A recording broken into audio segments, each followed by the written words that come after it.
Hope everyone's doing well. A little more of a laid back, chilled out one today. Obviously, international break, so any supports that you guys can give in terms of just watching the video, leaving a comment, or one of them would massively help in this horrible period to try and make videos in, I'll be honest. But yeah, any interaction on the video is very, very highly appreciated. Player ratings, the first month has gone of the season. What are my thoughts? Bit of a performance review, you could call it, of the first month of the season. But yeah, without any further ado, let's get straight into it. As you can see, goalkeepers. Now, Darlow, I'm not going to talk too much on. Played in that Middlesbrough game, wasn't amazing by any means. Had some shaky moments, had some alright moments. I've given him a 3. He's a second choice goalkeeper. Conceded 3 goals in the only game he's played. Meslier, it's quite a controversial one to start out on, but again, there's been a lot of inconsistencies with Meslier, and that's always been my thing. I think he shows glimpses where he's outstanding, but then shows glimpses where quite simple saves should be made, and at times a nervousness about him, an unsettling side of him. I just don't think he's found that kind of more higher end consistency yet this season. I think he's had 1 or 2 decent saves, but for the most part, he's been fairly protective. But there has been 1 or 2 distribution moments and 1 or 2 save moments where you're expecting a little better from the goalkeeper in that situation. So yeah, I'll give him a 4 for now. And into the centre backs, and as you guys can see, there's a big old score. First, we'll just quickly talk about Max Foba. Look, again, played in that Middlesbrough game. I think it was Miller, their winger, spun him once or twice. I believe he got booked. I don't think he looked fit enough. I don't think he looked sharp. He didn't look as agile. And he's quite a big centre back regardless. But when we used to play for us and looking at some games from last year for Borussia Mönchengladbach, he looked a lot sharper. He looked more on it. He's not there yet. He has an injury as well, so his availability has been down, and without availability, you're not going to get high marked. Based on his expectations as a player and the level he's played at and what he's capable of, I think that mixed with the fact he doesn't look fit enough yet for me and the injury, I've had to give him a 2. It's very low, I know, but there's a lot to expect from this guy who, whatever you think about him, has played at a very high level last year, a very consistent high level for Borussia Mönchengladbach, and was very good. So yeah, Rodon, I give a 5.5. Again, without touching on him and going too far into detail, for his standard that he set last season, I think he's shown signs of that, and you have to appreciate the clean sheets. It's 3 clean sheets in a row. There's a partnership there, and it's definitely growing. It's definitely finding its feet. But again, there's moments in the last game where he still made mistakes. There's 2 or 3 in the game, and you could tell it's annoyed by him because he has such a high standard of himself, and having just signed permanently, he wants to impress. But for his standards, I can't give him more. I did give a 0.5 on the 5, just for the fact that they have kept clean sheets, and there is moments in games where he does really well. His tracking's still really good for me. It's just them 1v1 duels, it's just them mistakes, the hesitation on the ball at times. He needs to find him again. That top performer that we saw for 40 games last season is just missing that edge at the moment. But that will come. This is the difference. I know a lot of people are really worried about Rodon. I'm not worried about Joe Rodon in the slightest because I believe he's a top professional, a top player at this level, and I believe he'll come back very strong. But on the other end of that, you have Pascal Struijk, who last season had a bad injury and was out a while, and he's just been excellent. He's been excellent this season, genuinely excellent. I can't think of a single moment where he's been in trouble, where he's lost a duel, lost a header. I think he's been excellent positionally.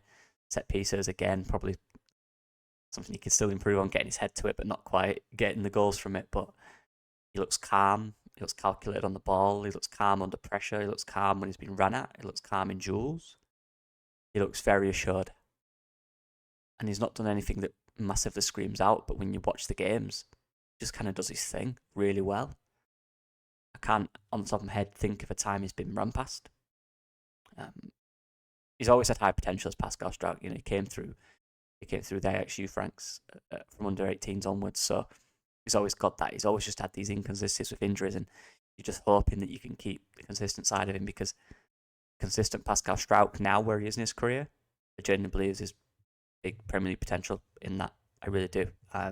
He's been brilliant. You guys know that watched last season, I rarely give nines. So far this year, for the first 4 or 5 games, I think his performance and how he can improve, I think it's very minimal at this point. There is stuff, obviously, there always is. I have given him a 9 because I think he's been outstanding. Fullbacks, FB fullbacks, and again another 9, and I'll get into that. Sam Byram, I think he's done what you expect him to do. He was part of that Middlesbrough battering though, and he did have some hairy moments in that as well, and made a few fouls, a few loose passes, but did some good things.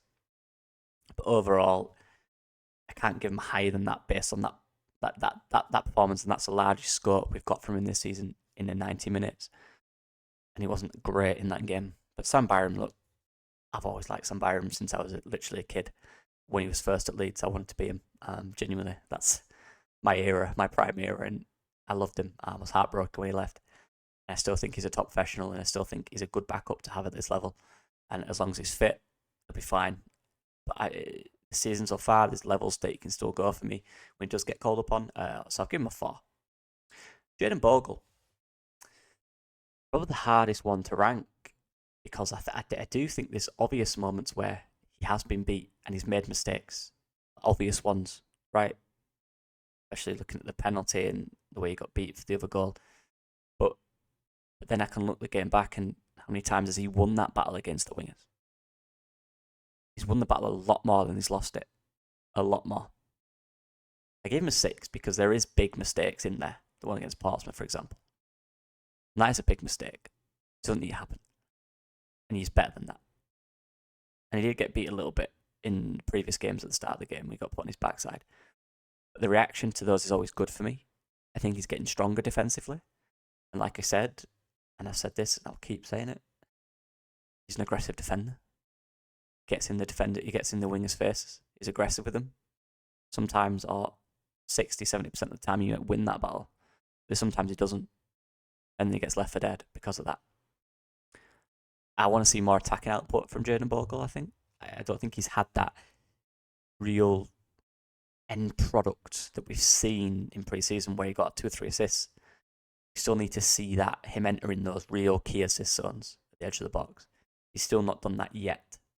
Effective enough. And that's probably why he's a 6 and not a 7 or 7.5, 8.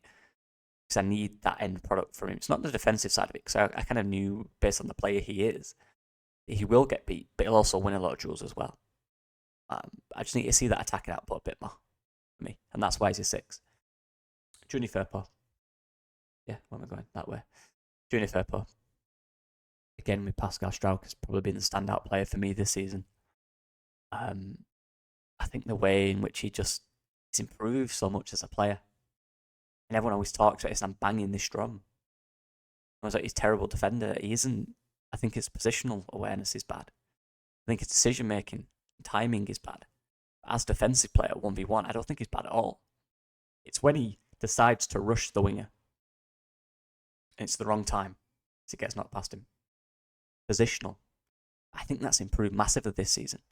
And I can't, at the top of my head anyway, remember one big moment where he's had that time where he's rushed out and been beaten really easily. Can't think of it. He looks more assured and calm defensively. I think going forward, he's a very dangerous threat. Very dangerous. That assist at the weekend was an absolute joke. I believe that's 2 this season assists. He's just a constant threat down that left side. I think he's been ultra consistent, both offensively and defensively, and in transition as well, attacking. I think he's been really good. What can I say? Junior Firpo's got a 9. I think he's been excellent and consistent, and that's the key part of it. Yeah, look, midfielders now, very yellow, and anyone that's watched these before knows that a 6 isn't bad, by the way. And I should have mentioned that earlier to any new girls that are watching. A 6 isn't bad. My rank is quite harsh in the sense that anything above an 8 is exceptional. An 8 is very, very impressive. 5, 6, 7, decent. Anything below it can improve massively or quite a bit. But I think they've been all right, the midfielders. I think they've been all right. I've had my problems with Ampadu this season based on the fact that when he's, and it's not even him to be fair, it's more the team. When he's in control of dictating the tempo, there's times where that works, but there's also times where it doesn't. Because naturally he likes, and you can tell from this, he likes to play slower. He doesn't mind that. He likes the real control of it. I think you need a guy who has that more attacking output or that more box to box role to really dictate the tempo. So it's often too slow. And there's also times as well where he's frustrating me with certain decisions and stuff like that. But you have to remember, Ampadu's got the captain armband for Leeds United, and there's been a lot of good captains, a lot of loved captains at this football club. It's, for any captain, any club, it's a burden. It's something you need to get over and deal with and understand the role, that real leadership role. And I think it's improved. I think defensively, though, I will say, defensively off the ball, I think he's been excellent. I think he's been really good. I think on the ball at the weekend, he was better. I do think he improved. Look, I really like Ampadu. He's one of my favourite players. I think he's brilliant. And that's probably why I'm more harsh on him, because I just have so much high expectations of him. I think a 6 is fair for now. I think he's getting better. And he's so consistent. That will easily be 6, 7, 8. So yeah, I'll give Ampadu a 6 for now. I still think there's progression to go there. And how much he should impact the forward moves for me. But that's down to the manager. That's down to the understanding of the system and getting the right players in, which we have now. And I'll go with Gruev next. I feel sorry for Gruev. No, that's not. I don't feel sorry for him. He's playing minutes and he's doing well.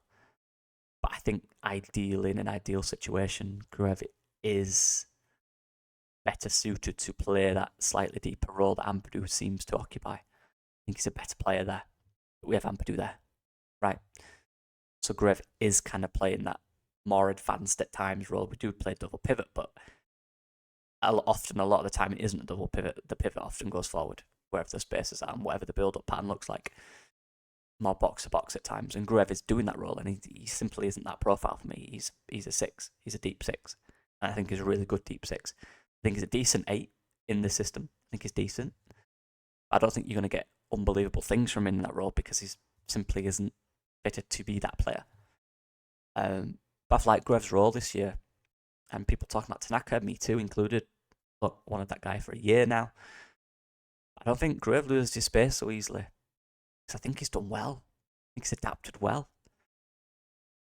I have to give him a 6 because I still think there's more ideal situations in games where he can do a little better, a little quicker on the ball, make those brave decisions and stuff like that. But I think he started the season really well. 6 might be a little harsh for Gruev. Let me know what you guys think about that. But yeah, give him a 6. Rothwell, I'm not going to say too much about Rothwell. He's played his minutes. He's done all right. I think he's done well when he's come on. I think he's done fine. Kept the ball moving. He's done his thing. He's drove him when he needs to. Kept the tempo high. Give him a 5. Now, I won't spend too long on James. James started well. Scored a great goal. Was excellent the other week. Against Sheffield Wednesday, but has picked up an injury. Wasn't great the first 2 games. Little inconsistent. So I gave him a 6. Very unfortunate with the injury as well. Brendan Aronson, I was going to give him a 7. But I do think there's still cleanness that needs to be done, decision making, releasing that ball a little quicker in certain moments where you're in advantageous situations. In terms of goal scoring, excellent. And that's something we were all, has he got that end product? He's showing he has. It's just that at the time in build-up, he's doing well to get it and drive with it, and often his decision-making is good, but there's still key moments where he does make that wrong decision, the way a pass isn't quite right. So I have to give him 6.5 for that, because in his role, that's quite an important side of it, and it's quite a big part that needs to improve. But 6.5, like I said, anything above 5 is not bad. The 6.5 is pushing on that 7. Really impressive. Willing on, and I look forward to seeing Harrison. Look, you guys know I really like Brennan. I've a lot of sympathy for him because he's my fellow skinny boy, but he gets a lot of criticism for his weight when, whatever, I'm not getting into that. But anyway, willing on, so I give him a 7. I do think he's been good, and he's arguably been our most consistent attacking threat. But I have a very high standard for Wilfred Gnonto. And a 7 is very good, by the way. Very good. I still think at times, like the others in this, he's not the only one, the decision making and finding that space or making the right runs is a little off. It's a little rushed at times. That final pass, that final ball, final run is a little rushed and a little indecisive. But I think he's our biggest threat. I do think, in terms of player of the year at the end of the season, I think he'll definitely be up there if he stays fit. Because he's an excellent player to have at this level.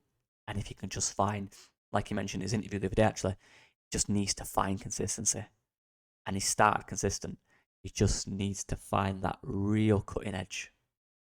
He's looked good, he's looked sharp, but that real cutting edge. And that's where he'll get into the 8s and 9s consistently, because he's that calibre of player. And the final 3 guys, look, Bamford, I give him a 3. He weren't great for Middlesbrough game like anyone was, but that's the only real sample size I've got this season. And he's injured, so it's not available, which isn't great. So I give him a 3. Pirot as well. Goal scorer, always will be, always is. I'll never criticise that, ever. And that's why he should be in the side, and he should always have a role on the bench, or if he's not starting, for example, on the bench. And I see people saying they wanted him dropped. I think that's absolutely crazy. He can score goals. Don't get rid of that. We saw it the weekend. He got the second goal. He ended the game dead. 1v1, calm as you like. But again, in terms of when he's played, he's still been sharp. His touch has been off at times. He's still a little slow in certain areas. He's not ideal for the system at times. But he's got that goal finishing. So I'll give him a 5. I think he's been middle. Mateo Joseph, he's so close to an 8. So close. But I still remember, I looked at some highlights from the first game and there were chances missed. Yeah? You weren't quite in the games. What he's done in the last few games, learning and learning very quickly, which Mateo is a god at. This kid will learn everything. He's a very smart kid. He loves to learn. And he's looking like an absolute beast right now. Out of our attackers, I think he's been the better. Maybe with Gnonto, but that performance against Sheffield Wednesday and how he adapted his performance and how he adapted the centre-backs and bullied them in the end. And then the game at Hull where he grew into it again and was really, really good and really effective and got his brilliant goal. Excellent run. He's really growing for me. And I'm looking forward to seeing him. But right now, there's still improvements, obviously. But it's a 7.5 for me, Mateo Joseph. He's been very good. And just the final ones I want to talk about. I'll move my head in a sec. You got the 4 above who are part of the squad, but the Kelhart's played less than 1 minute. And the other guys I don't think have got on the pitch. So I can't rank them, but there they are. I know Alex Carnes as well, but he didn't fit in the graphic, but he's a 3rd choice goalkeeper, so I'm sure he doesn't mind. And then the new signings below. Tanaka, Solomon, Ramzani, and Schmidt haven't played enough. Solomon was very good in that game. I can't rank him based on one performance for me, personally. He's been here a day, I'm not going to rank that. A game, I'm not going to rank that. Tanaka as well, 10 minutes. I'm ranking at 10 minutes, he's a 10 out of 10. Ramzani looked really good, and Schmidt we've not seen anything of. So new players are there. And next month, I'll do the same thing. We'll see then how they've developed. I'm going to make a little point system and add everyone's points up each month and see at the end of the season who's the most consistent performer in terms of performance reviews. So yeah, that was something I'm going to do. But yeah, and these guys got a head start over the new signings. So if any of the new signings beat the guys on the pitch, they've done well. Yeah, that's it, people. Let me know what you guys think. How do you guys think it's been? How would you rank the actual season out of 10 so far? I think I'll give it a solid 6.5, 7. I think we'd look really good. A few too many draws. Sometimes we played a bit slow and lacked a bit of identity, but more in the last 2 games, I think we'd looked very professional, and that's the word. But yeah, let me know what you guys think. I'll see you guys in a bit. Bye-bye.